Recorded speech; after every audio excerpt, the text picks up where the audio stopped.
Hello friends, welcome to my YouTube channel. I'm your host Khushboo. In the last lecture मैंने discuss किया था about the interference of the waves और जो आज का टॉपिक है वो है ऑप्टिकल स्पेक्ट्रोस्कोपी. ऑप्टिकल स्पेक्ट्रोस्कोपी होती क्या है? जैसे कि मैंने आपको इन माय फर्स्ट लेक्चर बोला है कि स्पेक्ट्रोस्कोपी एक ऐसा ब्रांच है साइंस का जिसमें हम देखते हैं कि इंटरेक्शन होती है between the matter and the electromagnetic radiations. अब ऑप्टिकल स्पेक्ट्रोस्कोपी क्या है? ऑप्टिकल समथिंग, अगर हम इस वर्ड की बात करें तो optics something related to light.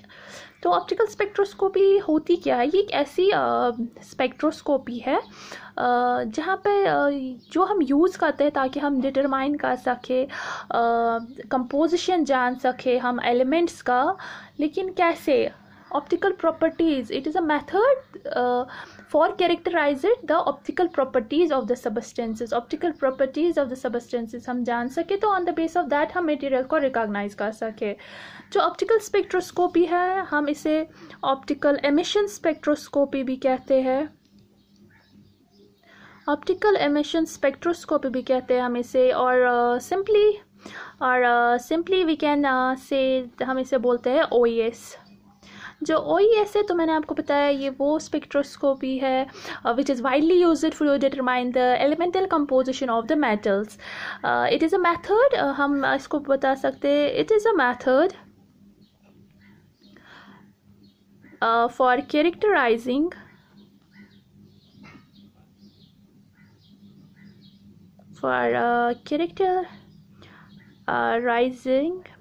the optical properties of a substance.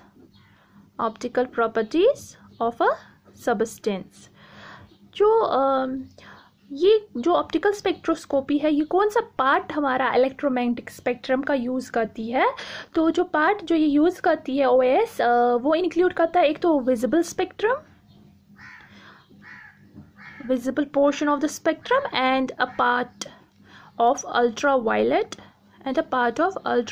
spectrum.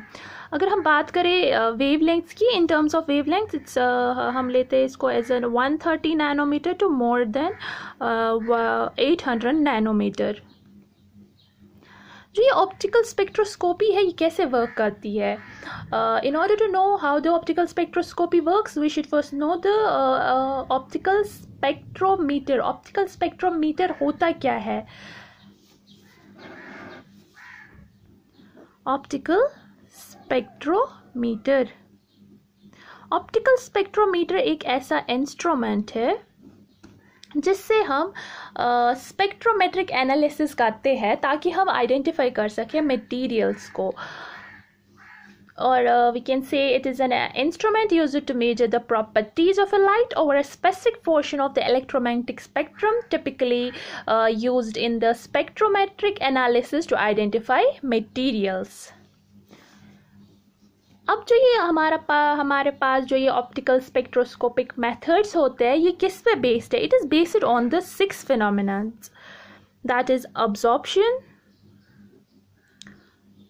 Fluorescence, phosphorescence, scattering, emission, and the last one is chemiluminescence. These are the 6 phenomena जिस पे ऑप्टिकल स्पेक्ट्रोस्कोपिक मेथड्स बेस्ड है. Absorption, as we all know, जब कोई भी substance कुछ absorb करता है that is the मतलब कुछ भी substance it's a process by which one thing gets absorbed, that is absorption. अब बात करते हैं फ्लोरेसेंस की. फ्लोरेसेंस क्या होता है? अगर मैं सिंपली बोलूँगी फ्लोरेसेंस एक ऐसा फिनोमिनन है जिसमें अगर किसी एक सबस्टेंस होता है जिसने लाइट ली होती है तो वो क्या करता है, वो इमिट करता है लाइट को, वापस लाइट देता है. और वी कैन से सिंपली जब लाइट एक मॉलिक्यूल कब देता है? जब गिव अप करता है एक मॉलिक्यूल लाइट तो उसे फ्लोरेसेंस कहते हैं. लेकिन ये कब होता है? मतलब ये होता है एक्साइटेड स्टेट में. जब मॉलिक्यूल जो होता है एक्साइटेड मॉलिक्यूल्स जो होते हैं वो एक्साइटेड स्टेट में जाते हैं, and in the excited state we know वहाँ पर एनर्जी जब गेन करते हैं मॉलिक्यूल्स तो वो जाते हैं इन द एक्साइटेड स्टेट में। और जब ये एक्साइटेड स्टेट में जाते हैं तो वहाँ पर शो करते हैं ये लाइट सब्सटेंसेस, तो उसे हम फ्लोरेसेंस कहते हैं। लेकिन आपको पता है कि जो मॉलिक्यूल्स होते हैं वो एक्साइटेड स्टेट में नहीं रह सकते फॉर वेरी लॉन्गर पीरियड, तो ये वापस से जाते हैं ग्राउंड स्टेट में, बिकॉज एनर्जी लॉस होती है तो ये वापस से चले जाते हैं इन द ग्राउंड स्टेट में। तो हम फ्लोरेसेंस को ऐसे कहते हैं कि ये क्या सिंपली जब कोई भी सबस्टेंस जो होता है मॉलिक्यूल होता है वो लाइट गिव अप कर देता है, कब? जब वो एक्साइटेड होता है। फ्लोरेसेंस में क्या होता है कि इसमें कोई चेंज नहीं होती है इन द इलेक्ट्रॉन स्पिन में, कोई चेंज नहीं होती है, any change does not occur. किस में? इलेक्ट्रॉन स्पिन में। इलेक्ट्रॉन स्पिन में कोई चेंज नहीं होती है। तो एक रीज़न है कि फ्लोरेसेंस बहुत कम टाइम के लिए रहता है, तो इसका रीज़न क्या है? This is the one of the reason why. और दूसरा रीज़न कि ये जब एक्साइटेड स्टेट में जो होते हैं तो ये वापस से आ जाते हैं इन द ग्राउंड स्टेट में, तो ये हम बोलते हैं कि जो फ्लोरेसेंस होते हैं वो शॉर्टर लिव्ड होती है। देन हमारे पास है फॉस्फोरेसेंस। फॉस्फोरेसेंस क्या है? Phosphorescence is also one of a type of a fluorescence. हम बोलते हैं it is a peculiar type of fluorescence. इसमें क्या होता है, ये सबस्टेंस भी लाइट री इमिट करते हैं, बट ये री इमिट लाइट जो करते हैं ना वो इमिडिएटली नहीं करते, दे डू नॉट री एमिट मैंने बोला, लेकिन एमिट, ये री एमिट जो होते हैं ना रेडिएशंस, वो जब कोई सबस्टेंस अब्जॉर्ब करता है लाइट को तो ये वापस से वो जल्दी नहीं देती है। Why what is the reason कि जल्दी नहीं देती है ये वापस? द रीज़न इज़ कि यहाँ पे इलेक्ट्रॉन स्पिन में जो मॉलिक्यूल्स होते हैं उनकी जो इलेक्ट्रॉन स्पिन होती है वो चेंज हो जाती है। यहाँ पे जो होती है दे डू नॉट री इमिट रेडिएशंस इमीडिएटली। यहाँ पर क्या था फ्लोरेसेंस में, जो यहाँ पर कोई चेंज नहीं होती थी इन द इलेक्ट्रॉन स्पिन में, बट यहाँ पर ये इन्वॉल्व करता है change in the electron spin. तो ये जो होता है ना ये शॉर्टर लिव्ड होती है फ्लोरेसेंस, लेकिन ये जो होता है ना this is one of the reason this is the longer lived. तो फ्लोरेसेंस और फॉस्फोरेसेंस अगर हमें कुछ डिफरेंस बतानी होगी तो डिफरेंस इज कि यहाँ पे जो होते हैं यहाँ पे चेंज होती, यहाँ पर कोई चेंज नहीं होती है इलेक्ट्रॉन स्पिन ऑफ मॉलिक्यूल्स में, एटम्स में, लेकिन यहाँ पर क्या होता है यहाँ पर इलेक्ट्रॉन स्पिन जो होती है वहाँ पे चेंज होती है। देन इज अब्जॉर्प्शन भी हमने देखा कि अब्जॉर्ब कोई सबस्टेंस कुछ भी अब्जॉर्ब मतलब अब्जॉर्प्शन दिखाता है। फ्लोरेसेंस के लाइट प्रोड्यूस होती है, लाइट दे देता है when they are in the excited state. Phosphorescence also a type of fluorescence. Scattering क्या होती है? स्कैटरिंग होती है एक ऐसा फिनोमिनन जहाँ पर चेंज होती है इन the direction of the light में, जब वो किसी भी स्मॉल पार्टिकल और एनीथिंग कुछ भी हो उसके साथ क्या है वो स्ट्राइक करता है। Then is an emission. हम लिख सकते हैं स्कैटरिंग को phenomenon, this is the phenomenon of change in the direction of light, on striking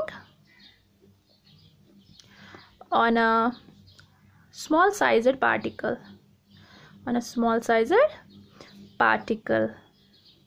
then हम बात करते हैं एमिशन की। एमिशन सिंपली हम बोलते हैं जब भी कोई किसी चीज़ की प्रोडक्शन होती है या डिस्चार्ज होता है किसी चीज़ का, हम बोलते हैं कि एमिशन होगी।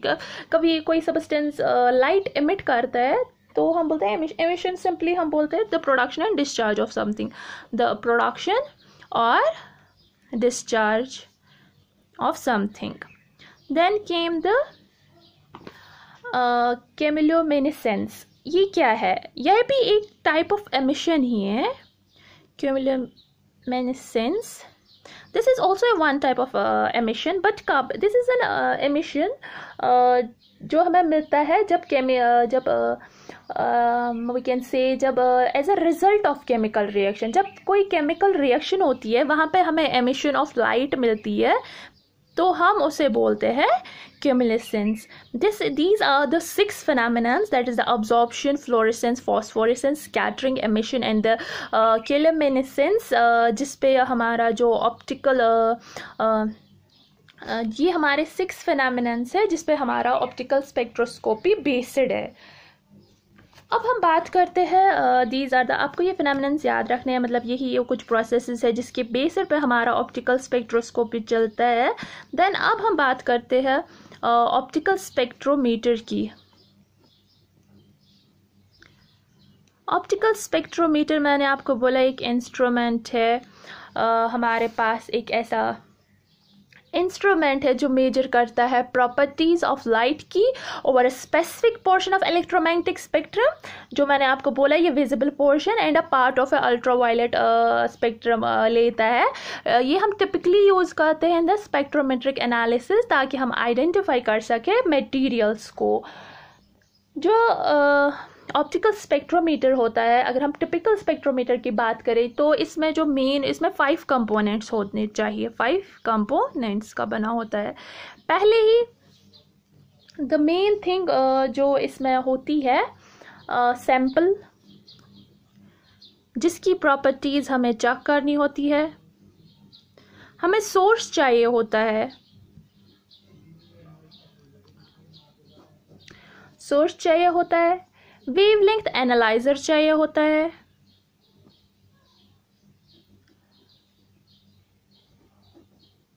डिटेक्टर चाहिए होता है.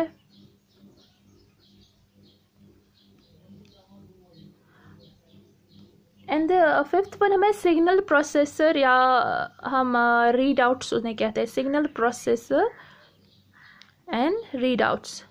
These are the components which are present in every spectrometer. तो ये 5 components का बना होता है स्पेक्ट्रोमीटर. अब जो इंस्ट्रूमेंटल कॉन्फ़िगरेशन होती है major for the measurement of absorption, fluorescence, phosphorescence and scattering, इसमें हमें एक्सटर्नल रेडिएशन सोर्स चाहिए होता है. एक्सटर्नल रेडिएशन सोर्स तो चाहिए ही चाहिए होता है. लेकिन एमिशन और केल्यूमिनेसेंस स्पेक्ट्रोस्कोपी में हमें ये रेडिएशन सोर्स नहीं चाहिए होता है. क्यों नहीं चाहिए होता है? बिकॉज जो सैंपल होता है वो इटसेल्फ इज एन एमिटर. तो अगर हम देखें कि अगर मैं आपके सामने एक ड्रॉ करती हूँ एक इंस्ट्रूमेंटेशन कैसी होती है स्पेक्ट्रोमीटर की. हमारे पास सोर्स होता है रेडिएशन का, दिस इज़ द सोर्स. तो इसके बाद हमारे पास यहाँ पर एक सैंपल होल्डर होता है जिसमें हमारे पास सैंपल होगा. देन हमारे पास होता है वेवलेंथ सेलेक्टर.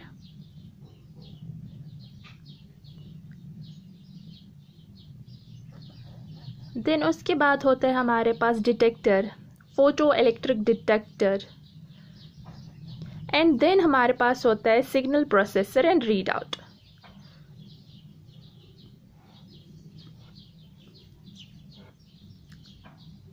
सिग्नल प्रोसेसर, ये इंस्ट्रूमेंट्स होते हैं ऑप्टिकल स्पेक्ट्रोस्कोपी में. फॉर अब्जॉर्प्शन क्या होता है? अब्जॉर्प्शन में सीधे ही जो सोर्स होता है वहाँ से एक बीम ऑफ लाइट होती है, वो पास होती है थ्रू द सैंपल. सैंपल से जाता है वेवलेंथ सेलेक्टर में. वेवलेंथ सेलेक्टर में फिर हमें देता है, लास्ट में हमें मिलता है एक इसका मतलब डिटेक्टर में जाता है, डिटेक्टर में हमें मिलती है. इसके बाद में सिग्नल प्रोसेसर होते हैं. लेकिन फ्लोरेसेंस और फॉस्फोरेसेंस में भी ऐसे ही होता है, स्कैटरिंग में भी होता है. जो सोर्स होता है वो इंड्यूस करता है, वो that source induces the sample. Source जो होता है वो इंड्यूस करता है सैंपल को. और फिर हमें मिलती है, मतलब रेडिएशंस मिलती है हमें. तो फिर हम उसके थ्रू जानते हैं कि अबाउट द सैंपल. लेकिन emission and this is for the, हम बोल सकते हैं कि absorption, fluorescence, phosphorescence and scattering के लिए है instruments for the of instruments. अब अगर हम बात करेंगे एमिशन एंड क्यूमुलेसेंस की, वहाँ पे क्या होता है? वहाँ पे जो हमारा मैंने बोला कि वहाँ पर हमें सोर्स की ज़रूरत नहीं होती है क्योंकि जो हमारे पास सैंपल होता है वो खुद एक एमिटर होता है. तो यहाँ पर जो हमारा होता है this source and sample holder, मतलब जिसमें सैंपल, क्योंकि हमारे पास जो सैंपल है वही सोर्स है, वो एक ही होता है। देन हमारे पास होता है वेव लेंथ सेलेक्टर।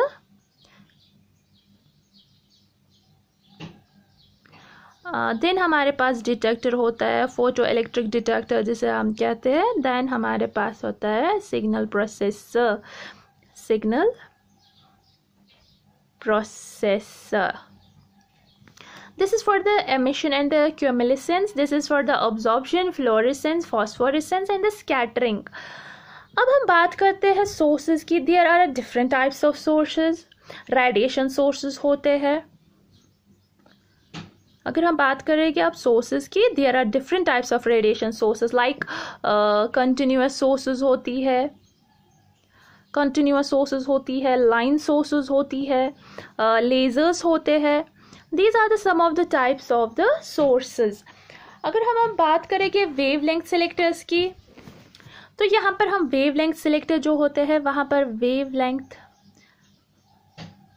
selector, तो यहाँ पे क्या होता है, यूज़ ऑफ हम फिल्टर्स का यूज़ करते हैं, फिल्टर्स का यूज़ करते हैं हम यहाँ पे।